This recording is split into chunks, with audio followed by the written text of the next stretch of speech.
My name is Harley. I am 34 years old and I just landed my dream job with a salary of $400,000 a year.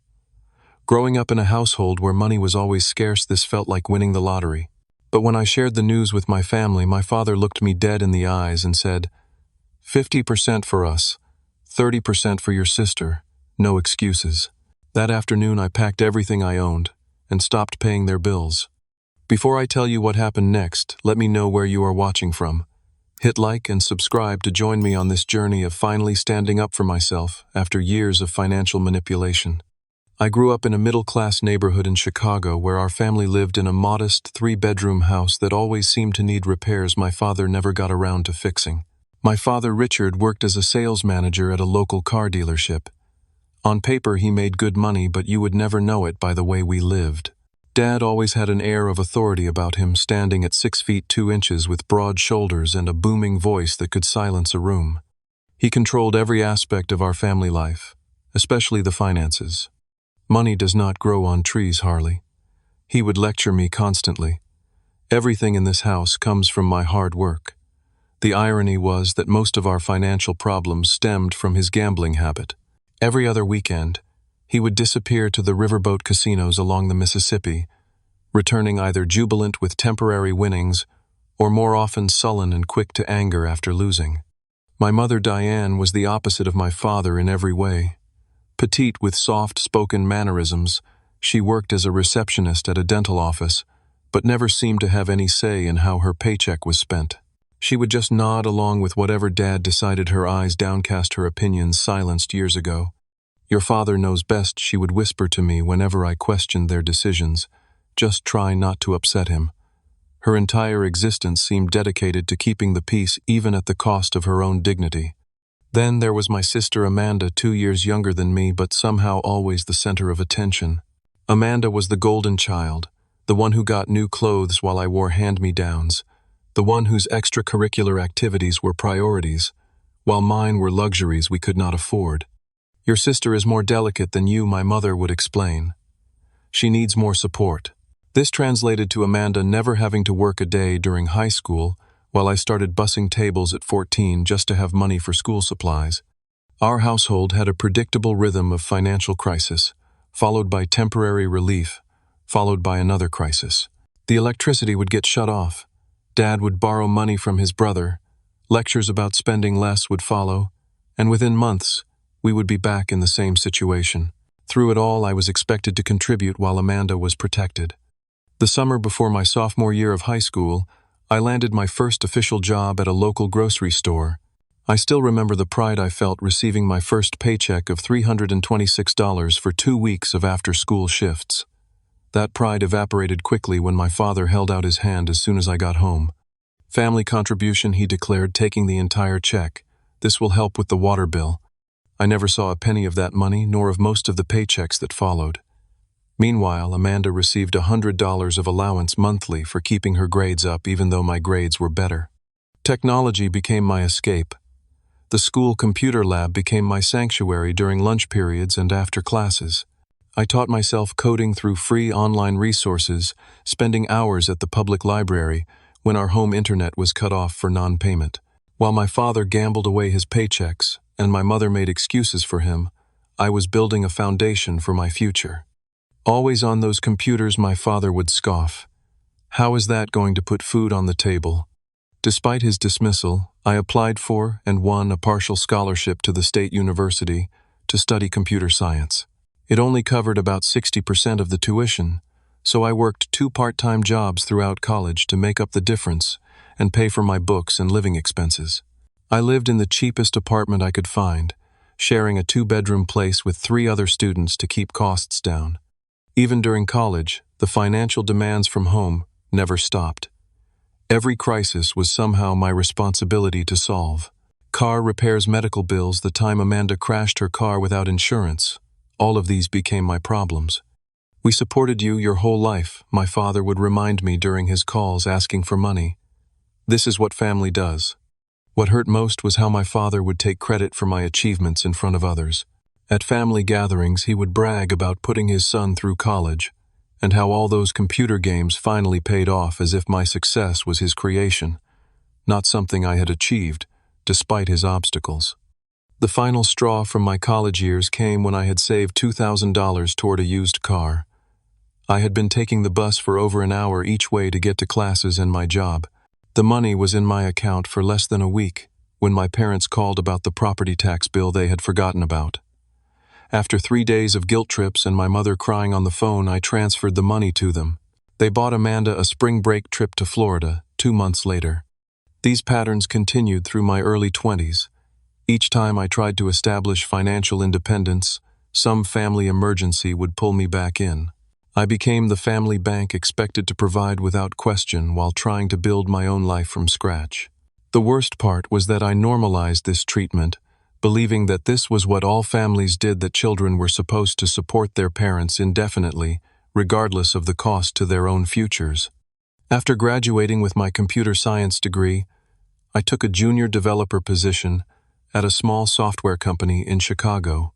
The starting salary was modest, $48,000 a year, but it was a foot in the door of the industry I had worked so hard to enter. My first apartment was barely 500 square feet, a studio with a kitchenette and a bathroom where my knees hit the wall when I sat on the toilet. But it was mine, paid for with my own money, and that meant everything. The learning curve at my first job was steep. I was working with technologies I had only read about in textbooks, and my colleagues all seemed light years ahead of me in experience. Rather than getting discouraged, I turned it into an opportunity. I stayed late every evening, absorbing everything I could, volunteering for the projects no one else wanted to take on. "You are not getting paid for those extra hours," my father commented when I mentioned my schedule during a Sunday phone call. "I am getting paid in knowledge," I replied, a concept he never seemed to understand. While my day job provided a stable income, I knew I needed more education to advance quickly in the tech world. After my regular 9 to 5, I took night courses to earn additional certifications in network security and database management. My social life was practically non-existent, but every new skill I acquired was another step toward the career I envisioned. By my second year, I had received my first promotion to mid-level developer with a salary increase to $62,000. It was still modest by industry standards, but it represented progress. I celebrated by buying myself a reliable used Honda and opening my first investment account with $200 a month automatic deposits. My third year brought another promotion after I led a successful project implementing a new customer management system.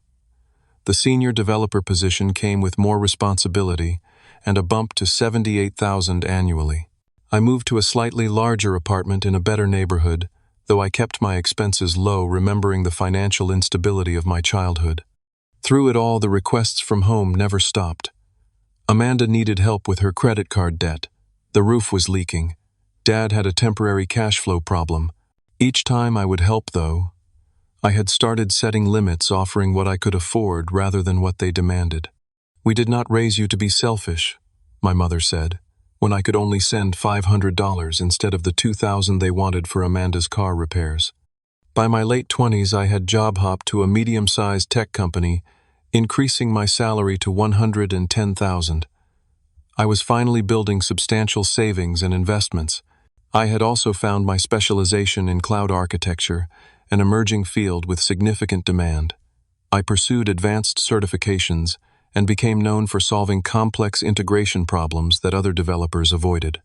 The most valuable relationship I built during these years was with Michael, a senior architect I met at a tech conference.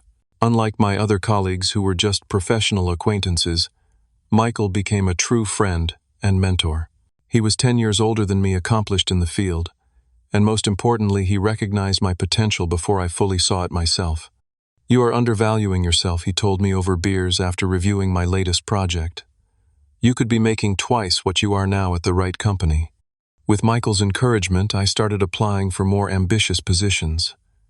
There were rejections along the way, interviews where I was clearly out of my depth, but each one was a learning experience.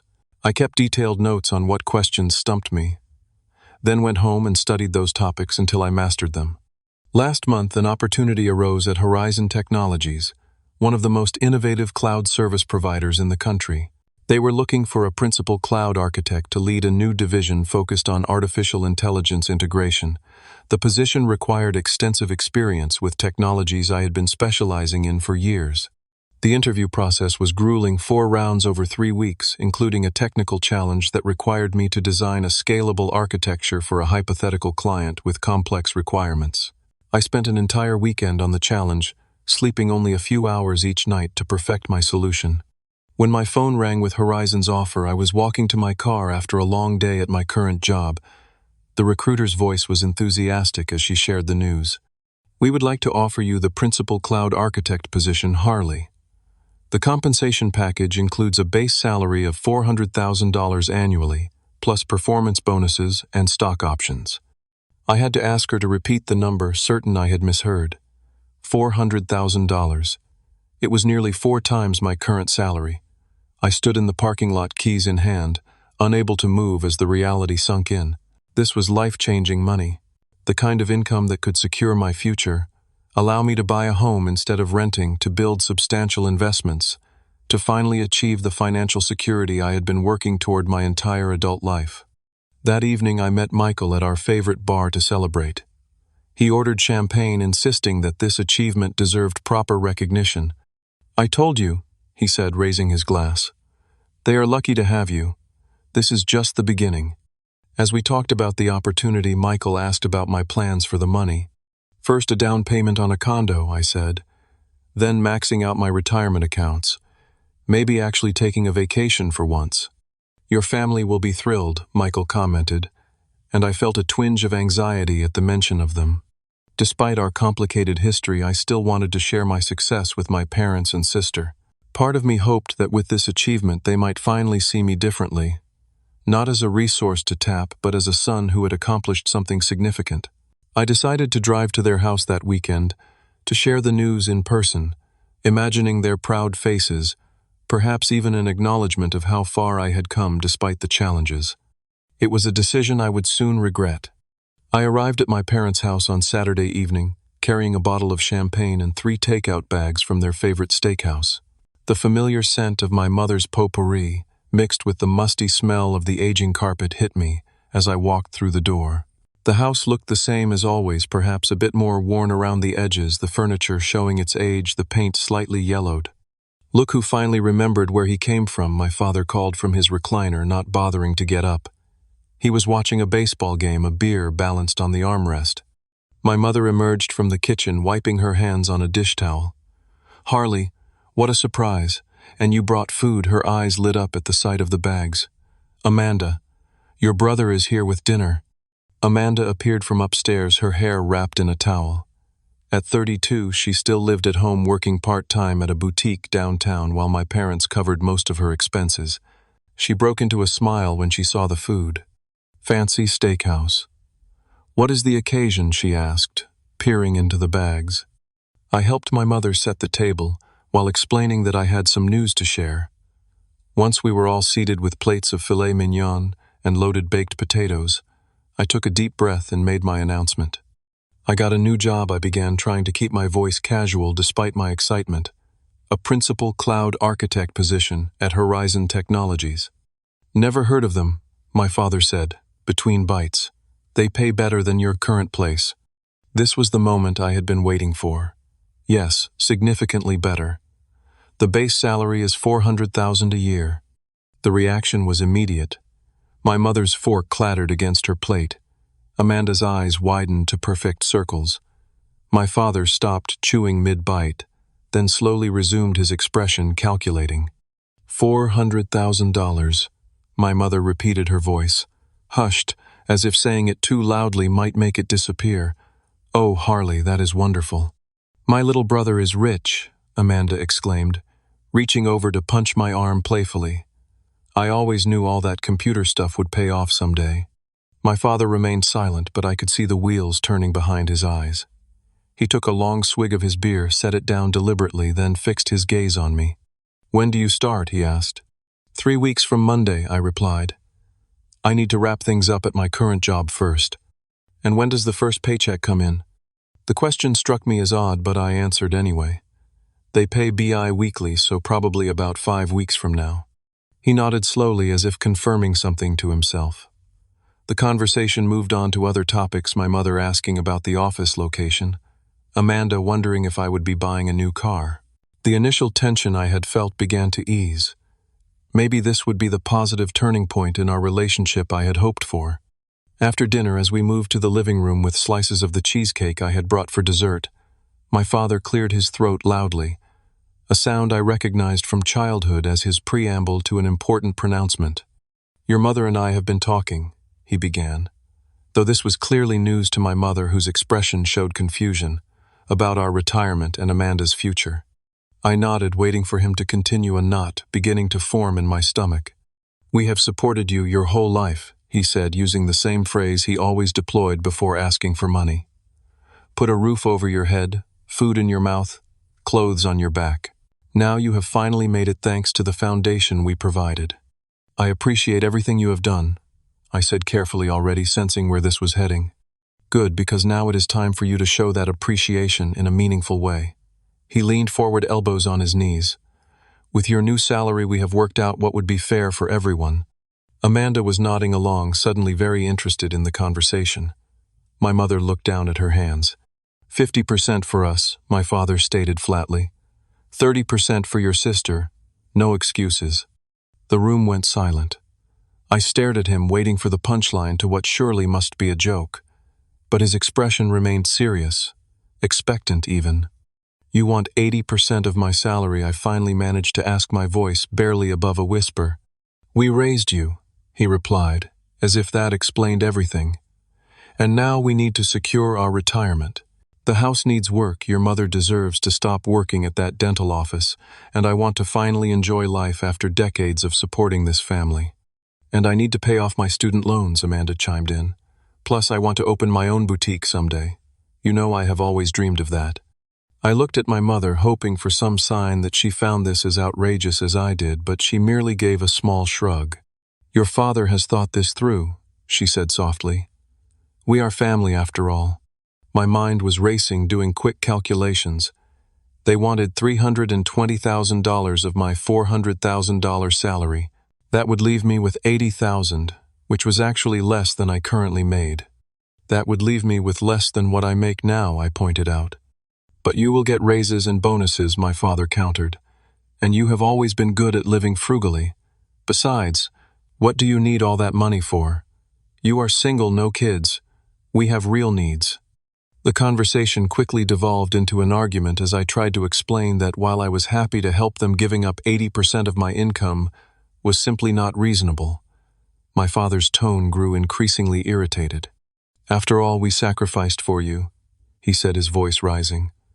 "All the nights your mother stayed up helping with your homework, all the meals we put on the table, all the guidance we provided, and this is how you repay us, with selfishness." Amanda joined in, listing all the times she had been there for me emotionally over the years, as if that justified a $120,000 annual stipend. The more I resisted, the more intense their pressure became. "I have bills to pay too," I tried explaining. "And I want to buy a home, invest for my own future." "Your future?" My father scoffed. "What about our future? What about everything we gave up so you could have opportunities?" The argument reached its climax when my father stood up, towering over me just like he had when I was a child. "This is not a request, Harley. This is what you owe us. We are your family. If you turn your back on family, you have nothing." His expression hardened. "So what is it going to be? Are you with your family, or are you one of those ungrateful children who abandons the people who gave him life once he has money?" I looked around at the three expectant faces, each with their own version of entitlement, and suddenly saw with perfect clarity what the rest of my life would look like if I agreed to their demands. This would never end. The percentages might change, but the expectation that my earnings belonged more to them than to me would remain constant.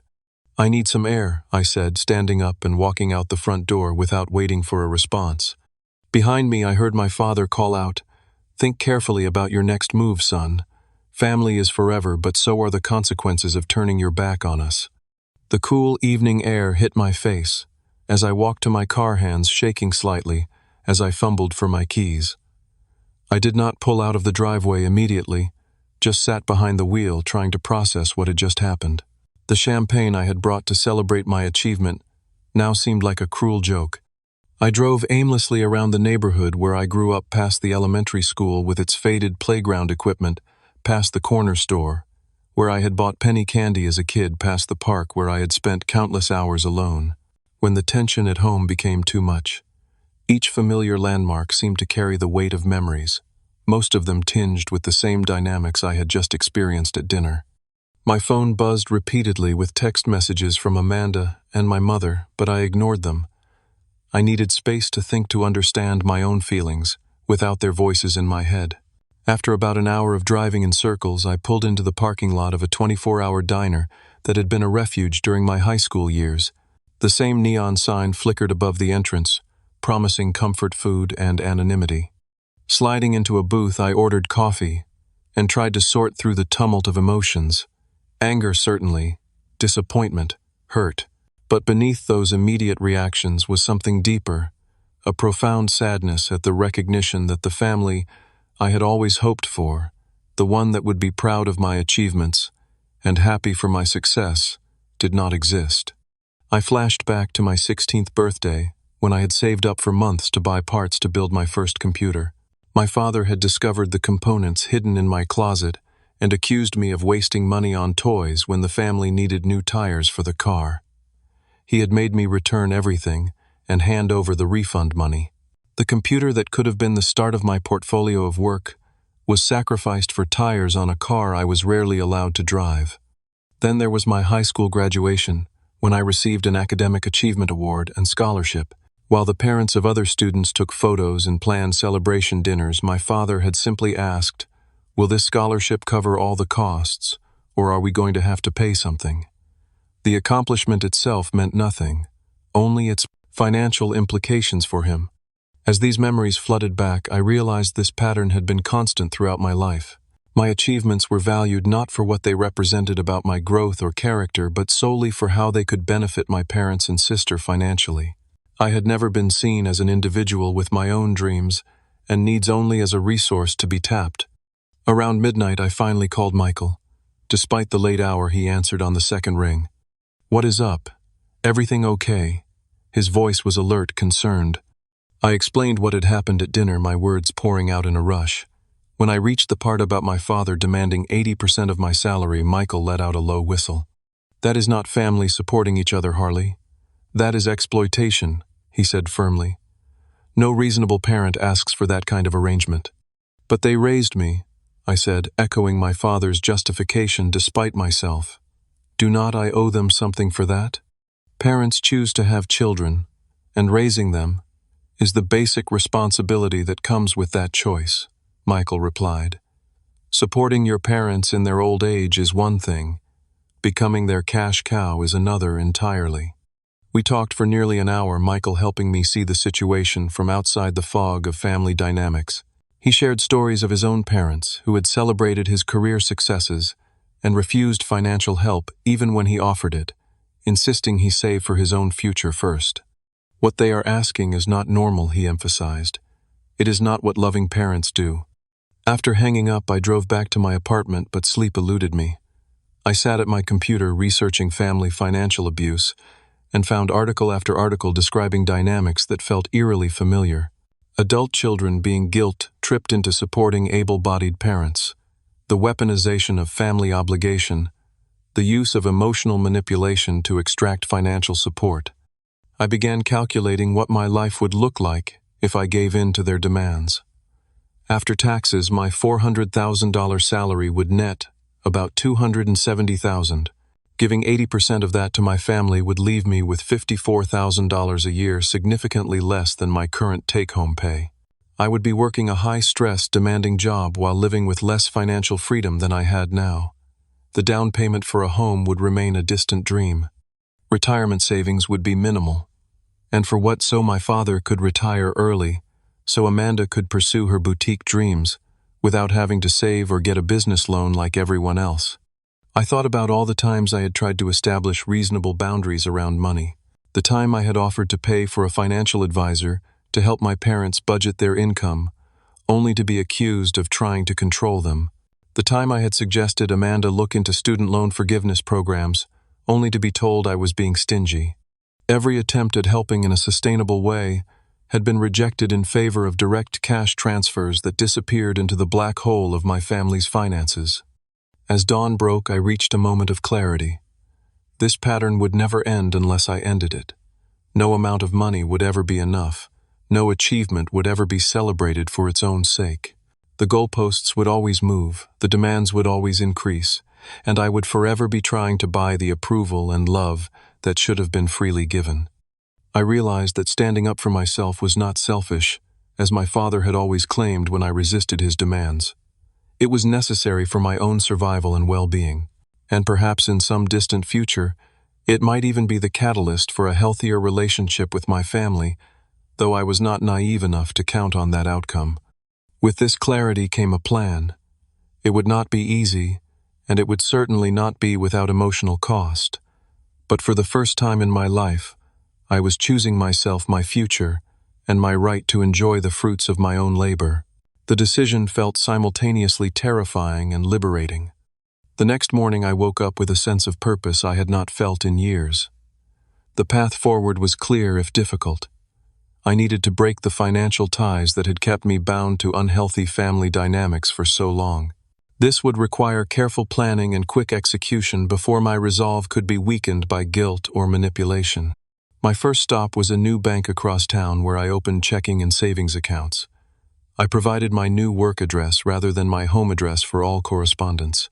Next, I contacted my current bank and arranged to close my accounts once all outstanding checks and automatic payments had cleared with instructions to transfer the remaining balance to my new accounts. At a local phone store, I purchased a new cell phone with a new number which would become my primary contact after I executed my plan. I would keep my old phone active temporarily to avoid raising suspicions but would eventually phase it out. Back at my apartment, I created a detailed inventory of my possessions, identifying what was truly important to me versus what could be replaced. I had always lived fairly minimally, a habit from years of financial insecurity which now worked in my favor. My most valuable possessions were my computer equipment, important documents, and a few sentimental items from my grandparents who had passed away years ago. Online, I researched apartments in a neighborhood closer to my new job. By midday, I had scheduled 3 viewings for that afternoon. The second property I visited was perfect. A 1-bedroom with a home office nook in a secure building with underground parking. The leasing agent, impressed by my new job offer letter and excellent credit score, approved my application on the spot. I signed a 12-month lease and paid the security deposit plus first month's rent from my savings. Next came the most tedious but necessary step, addressing the various bills I had been paying for my family. Over the years, I had somehow become responsible for their cell phone family plan, their internet service, various streaming subscriptions, and even making occasional payments on my sister's student loans when she claimed to be short on cash. One by one, I contacted each company. I would like to remove myself from this account, I told the cell phone company representative. The other lines should remain active, but I will no longer be financially responsible after the current billing cycle. Similar conversations followed with the internet provider, streaming services, and other utilities. For services that required notice, I scheduled the changes to take effect at the end of the current billing period. For Amanda's student loans, I simply removed my bank account from the automatic payment system. By late afternoon, I had rented a small moving truck for the following day and purchased packing supplies. Back at my apartment, I began methodically boxing up my life. Clothes, books, kitchen items, electronics, all carefully packed and labeled.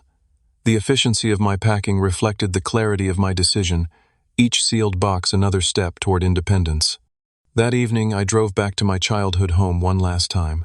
I had deliberately chosen a time when I knew my family would be out. My father at his weekly poker game, my mother at her book club, and Amanda usually out with friends on Friday evenings.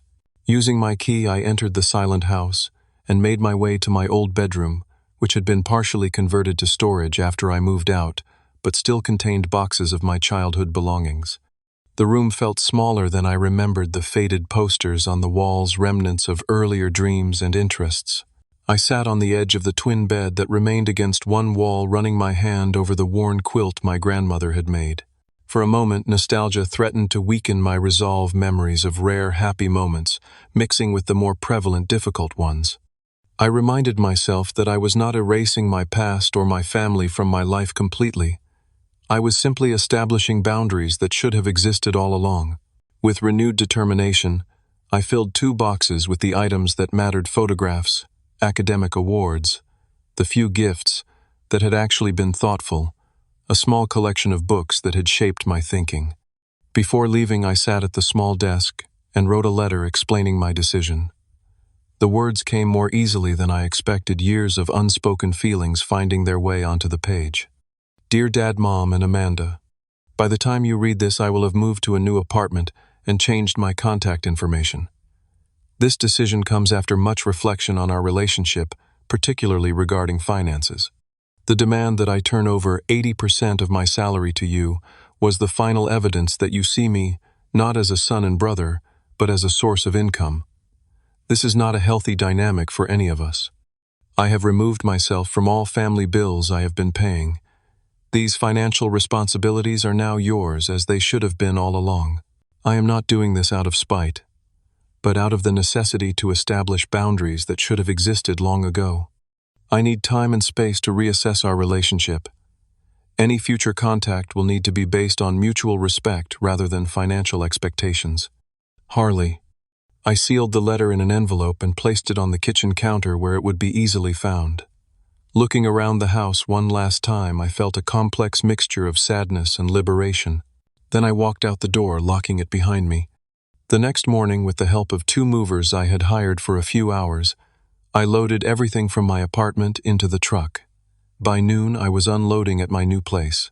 The entire process was completed with military precision, a clean break from one chapter of my life to the next. That first night in my new apartment, sitting on my couch surrounded by boxes, I experienced conflicting emotions. There was guilt, certainly years of conditioning, making me question if I had done something terrible. There was anxiety about the inevitable fallout when my family discovered my letter.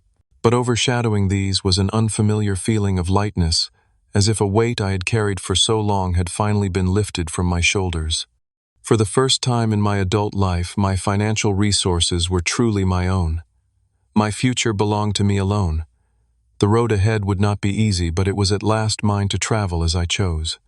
The explosion came sooner than I had anticipated. At 8:30 the next morning, my old phone erupted with notifications, a barrage of texts and voicemails from my family. I had expected anger, but the sheer volume and intensity still caught me off guard. My father's voicemails escalated from confusion to rage in the span of 3 messages. Harley, where are you? Your mother found your letter.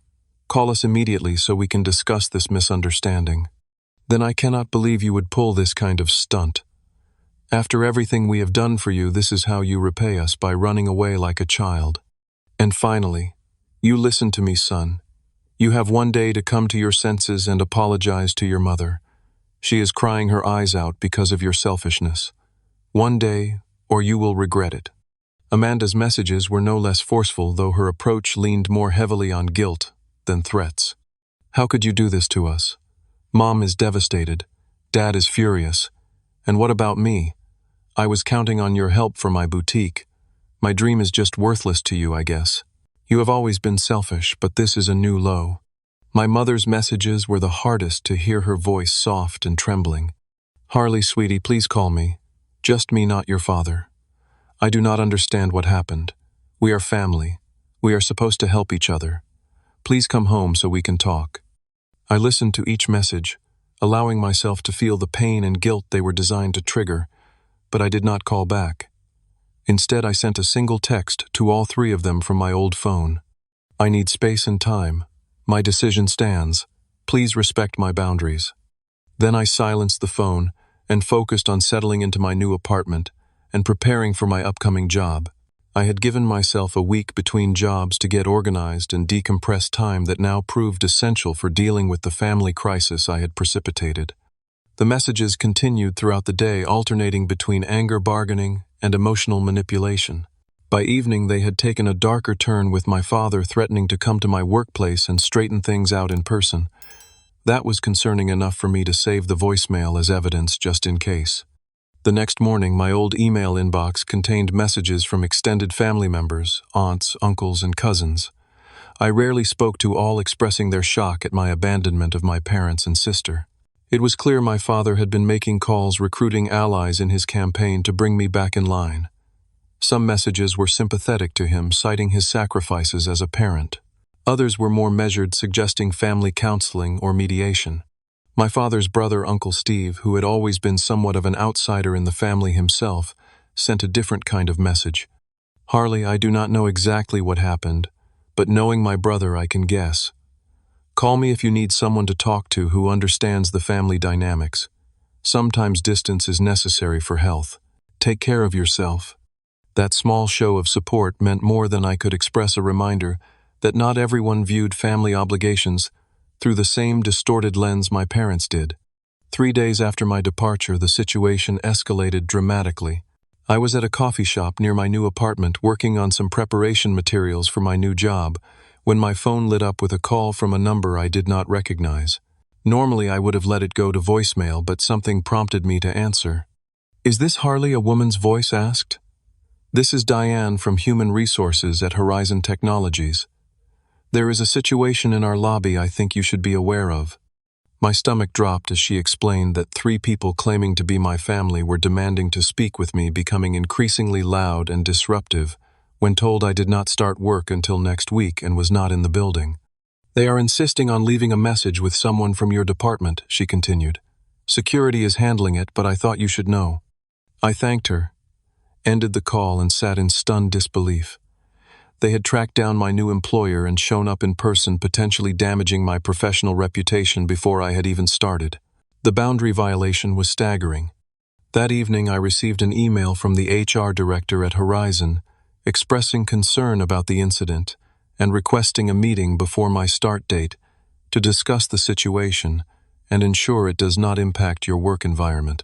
The professional tone could not mask the underlying message: my family drama was now threatening my career opportunity. The stress began affecting my sleep and concentration. I found myself jumping at unexpected sounds, half expecting to find my family at my door. The building had secure entry, and I had not given them my new address, but their appearance at my workplace demonstrated a determination I had underestimated. After a week of escalating harassment, including my father somehow obtaining my new cell number and leaving increasingly threatening messages, I realized I needed professional help. I scheduled a consultation with an attorney specializing in harassment cases. The attorney, a straightforward woman named Janet Reeves, listened carefully to my account of events, reviewing the voicemails, texts, and email documentation I had preserved. "What your family is doing constitutes harassment," she confirmed. "The appearance at your workplace is particularly concerning, as it crosses the line from personal conflict into potentially affecting your professional life." She outlined my options, which included a formal cease and desist letter as a first step, followed by a restraining order if the harassment continued. The idea of taking legal action against my own family felt extreme, but I was running out of alternatives. "Think of it this way," Janet said, noting my hesitation. "If these were not your family members but former business associates or acquaintances behaving this way, would you hesitate to protect yourself?" She had a point. I authorized her to draft a cease and desist letter, making it clear that further contact at my workplace would result in legal action. The letter was delivered to my parents' house the following day. The response was immediate and predictable. A fresh wave of messages accusing me of betrayal, of choosing legal strangers over blood relations, of breaking my mother's heart. But notably, there were no more appearances at my workplace, suggesting the letter had made at least some impact. Meanwhile, I learned through a former neighbor that my family's financial situation had indeed deteriorated rapidly following my departure. The internet had been shut off for non-payment. My father's car had been repossessed. Amanda had been forced to pick up additional shifts at the boutique to help with expenses. Part of me felt guilty knowing they were struggling. Another part recognized that this was simply the reality of living within one's actual means, something they had avoided for years by using me as a financial safety net. "Their financial problems are not your doing," Michael reminded me during one of our regular check-ins. "You did not cause their situation by removing yourself from it. You just stopped preventing the natural consequences of their choices." It was a perspective I needed to hear repeatedly, as I worked to deprogram years of conditioning that had taught me their problems were automatically my responsibility. As my start date at Horizon approached, I met with the HR director to address the family situation professionally. I explained that I was handling a personal matter that had briefly spilled over into the professional realm, assured her that steps had been taken to prevent any recurrence, and expressed my commitment to keeping personal issues from affecting my work. She was understanding but direct. Horizon values work-life balance, but we also expect our team members to ensure personal matters do not disrupt the workplace. I appreciate your transparency and the steps you have taken. I left the meeting with my job intact, but with a clear understanding that I was starting under heightened scrutiny. My family's actions had created yet another obstacle for me to overcome this time in my professional life. The first few months after breaking ties with my family were some of the most challenging of my life. Despite the clear logic behind my decision, years of emotional programming did not disappear overnight. I struggled with waves of guilt, moments of doubt, and the persistent question of whether I had done something unforgivable by prioritizing my own well-being. 2 weeks into my new job at Horizon, I recognized that I needed professional help to navigate these emotions. Through my company's health insurance, I found Dr. Karen Chen, a therapist specializing in family trauma and boundary setting. Our first session was revealing. What you are experiencing is a normal response to breaking deeply entrenched patterns, she explained after I recounted my story.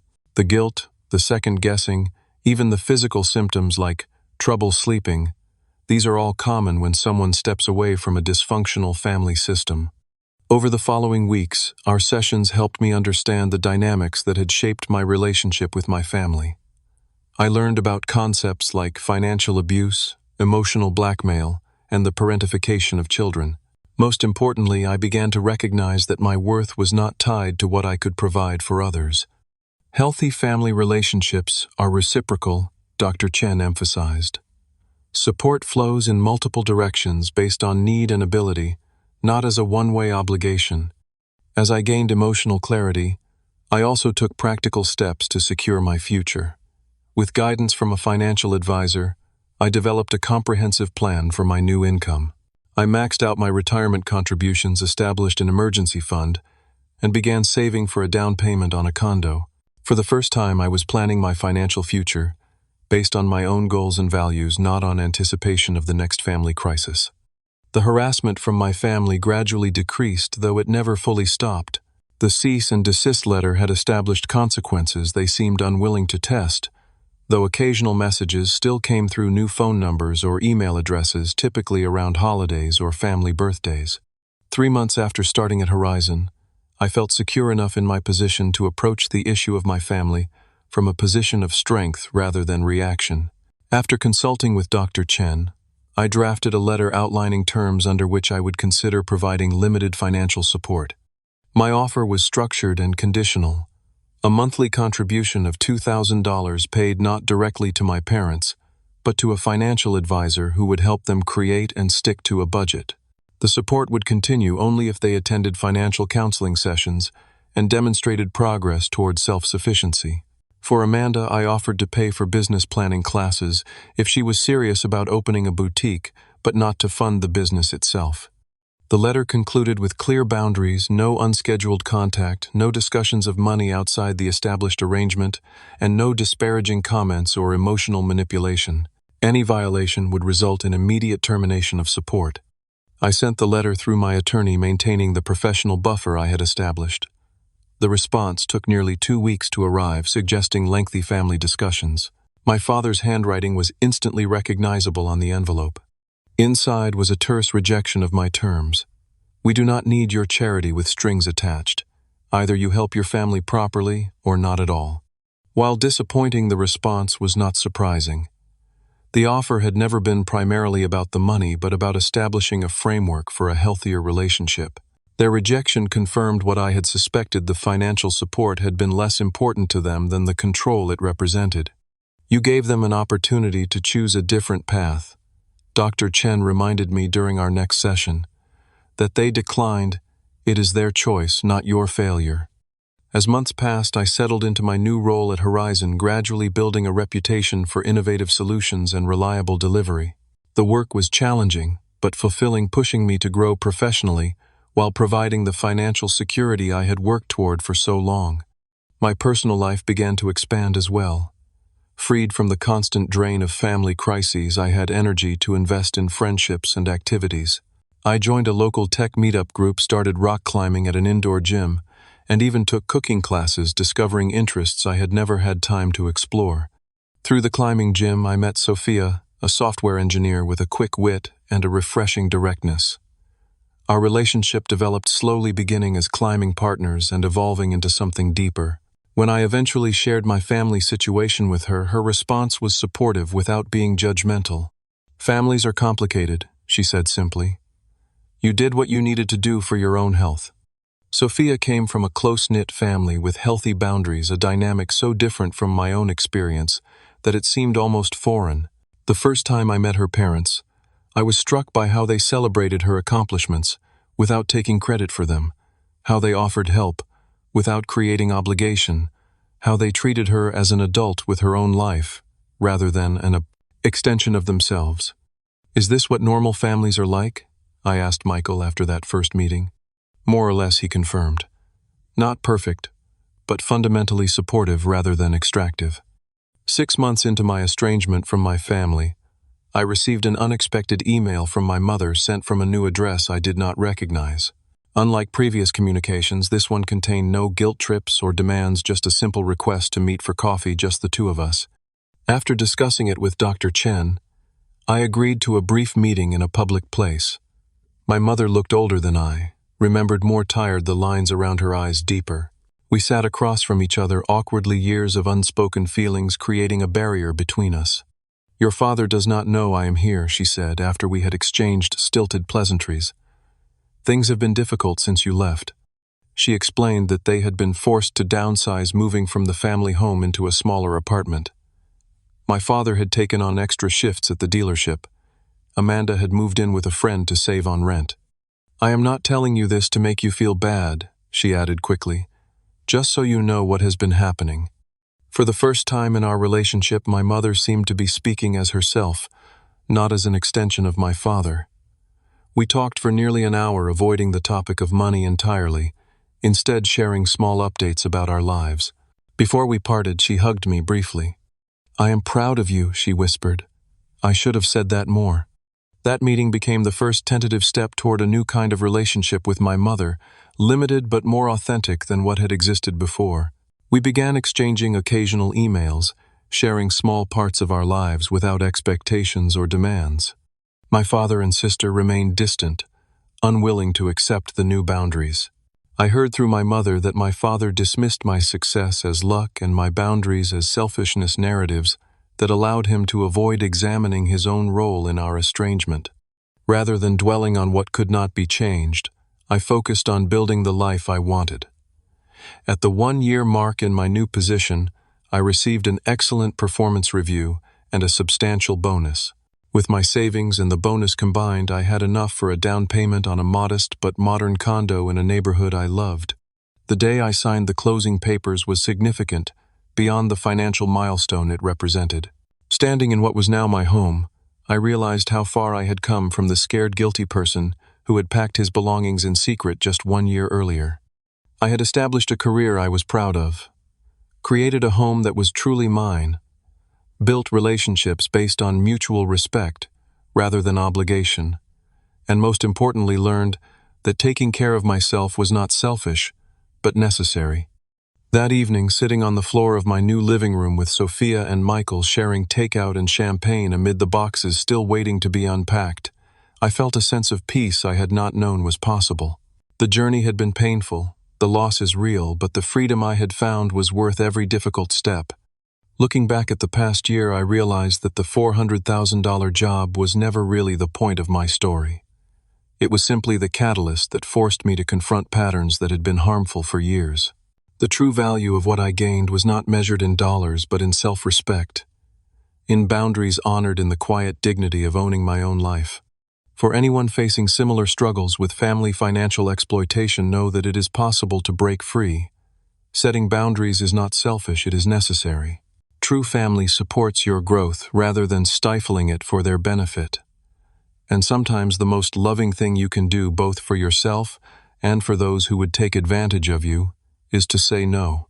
Have you ever had to set difficult boundaries with loved ones who were taking advantage of your success? Share your experiences in the comments below. If this story resonated with you, please like and subscribe to support more content about overcoming family financial abuse and building healthy relationships. Remember, standing up for yourself is not selfish. It is necessary for your well-being, and even for those who may eventually learn from the boundaries you set. Thank you for listening to my journey, and I wish you strength in your own.